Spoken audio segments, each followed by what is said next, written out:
get fresh. They just see. There's some people that I definitely munch on. Yeah, we look around like, yeah, I'd definitely munch on that dude.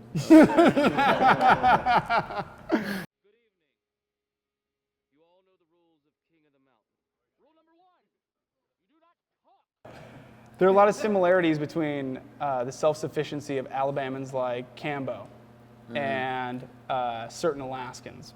I think I've even heard Alaska referred to as the frozen Alabama. Have you found there to be similarities between people from Alabama and Alaska? Yeah, it's probably why there are similarities between people from Alabama and Alaska. It's funny, I hadn't heard that personally, but I saw that. I mentioned it tonight, I mentioned it last night, but it was still, like I was telling the crowd tonight, it's desolate, you know, in a way, separated from everyone else. Alabama seems to be that way. I think a lot of small towns in general can, you know, your world can feel tiny. It doesn't really matter where you live, I guess.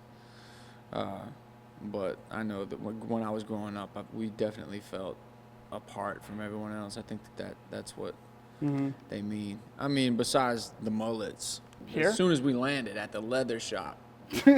Of all places, right? Owner of the leather shop. Yeah, she owned it.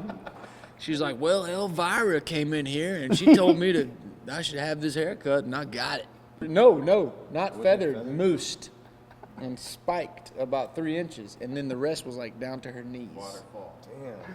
She had a Kentucky waterfall kicking, but like a Kentucky Niagara. It was pretty epic. She had whatever, it doesn't matter. But she did have she had a dog. It seems like The obsession with motorized things.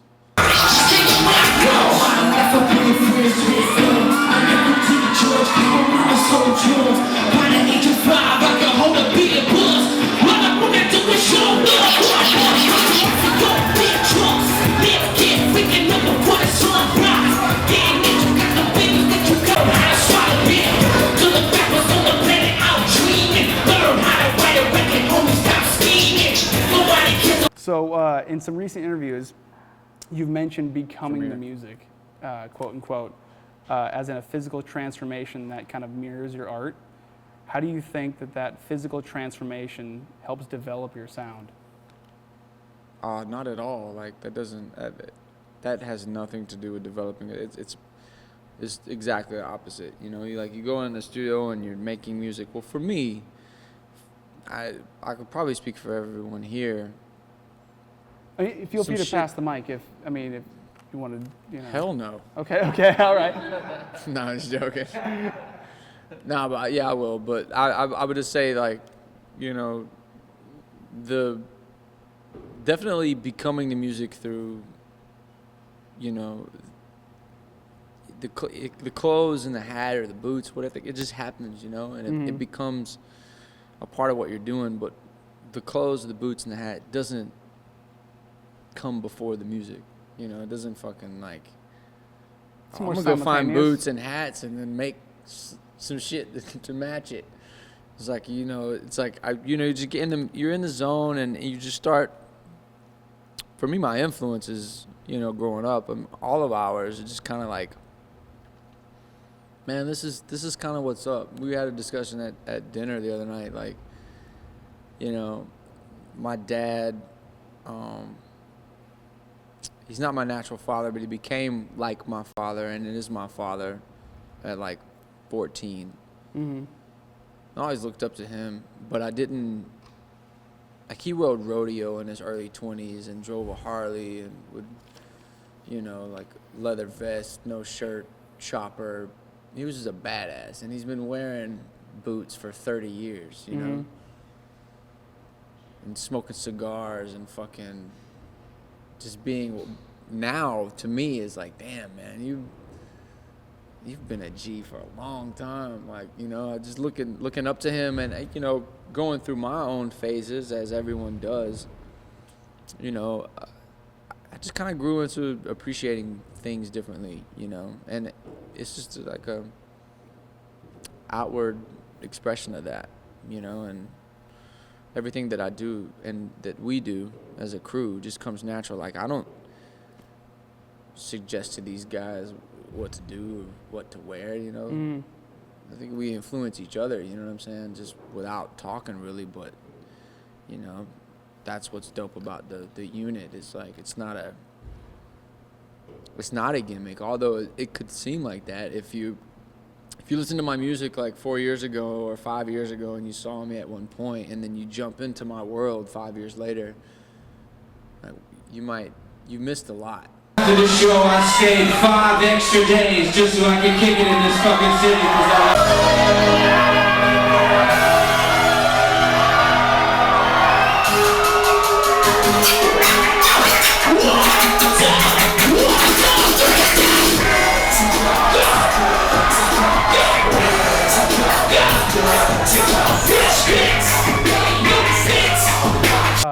In my mind, I think you've helped further unite the skate snowboard culture with hip hop culture in more of a genuine way.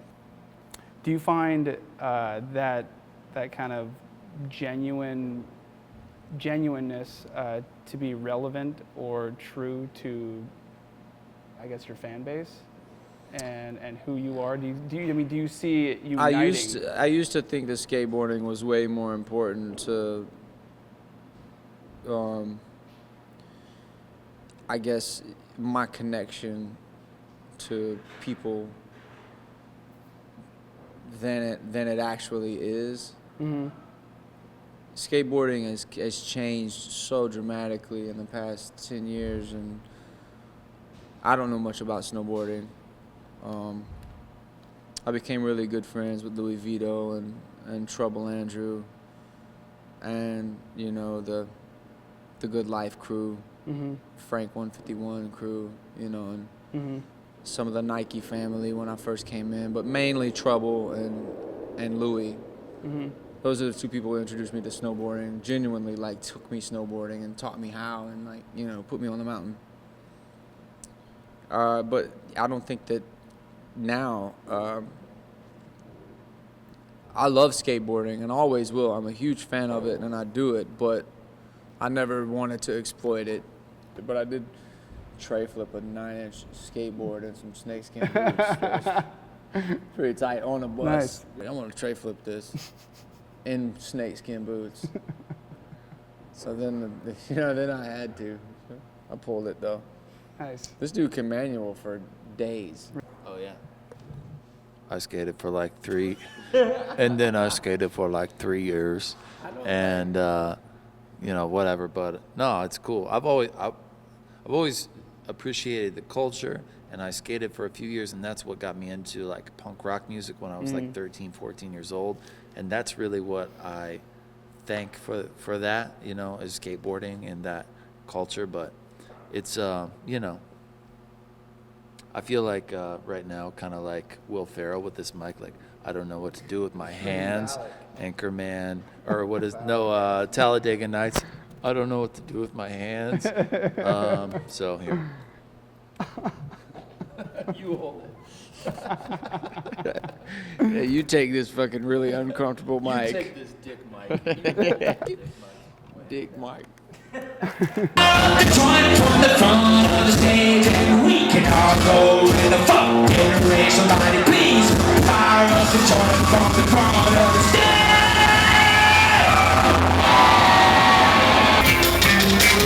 I just wanna party. Any media will follow me to the end of the river while the people destroy my body. The little rhythm syllables run up into my scripture. I'm a sick son of a bitch. Did you get a picture of my fucking name? Is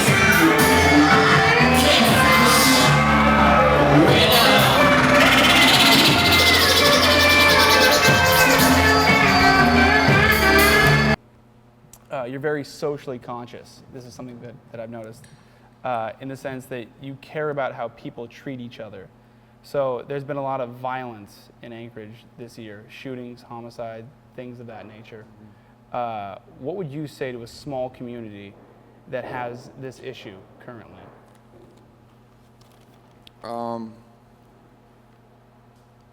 Well, you have to really look at the way you're treating your neighbors. You know what I mean? Like, if it's something that's happened consistently, then what line have you drawn in your community that separates yourself from quote unquote them? Those people.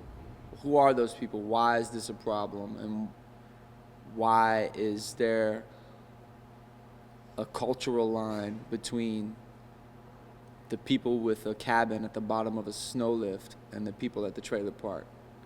Like, you got to cut that out, you know. That would be the only thing that, I mean, but that's not knowing Alaska. That's not knowing the community, really. That's just knowing people and knowing cities. I'm saying that compared to what I see in my own hometown and why problems are so bad. You know, why these things are happening is because there's literally speaking, a railroad that separates this side of town from that. There's literally a river that separates this side of town from that side of town. There's a mountain that separates the people on top and the people on the bottom. Paying attention to the slums, I mean, that's what Slumerican is about. Yeah. You know, for me, is just about showing that there's a life for us. You know what I mean? There's a light. There's a fucking reason for your struggle. That's the biggest problem. People, I think, don't understand that their struggle has an end. It has there's a purpose to your suffering. You know, if you can outlast it, then there's something there for you. You just got to give these people hope, man. Whatever it is, in their art or their craft or whatever it is. So I think. You running out of time? Yeah, I think we're running out of time. No, you're not. Are you running out of time? Oh no, I'm not running out of time. I'm not running out of time. Well, I mean.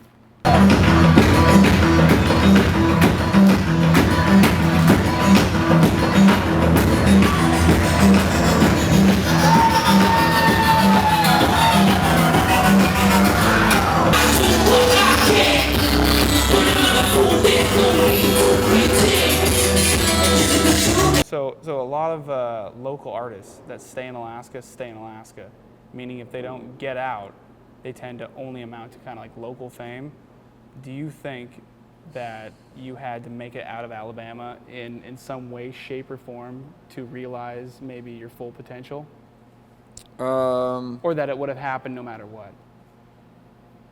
No. I had to leave. You got to get the fuck out. You know, you're not. I'm going to tell you. You're not going to get it here. By fate that I came and we met and this happened, but otherwise you would have to come out to Nashville in order to introduce your things to us. 99.9% of the time that's the case. No one's as lucky as like, oh, he's coming to my town and here's my brand. Now take that with you back across the country. Most of the time you gotta leave and get it and spread your shit physically, like I did. Like, I mean, the internet is a motherfucker. Like, you know, you could be from pretty much anywhere, you know, but you're gonna have to sell that personally. You want to speak on that? This dude has traveled the world. Speak on what? Gypsy that shit as much as you can.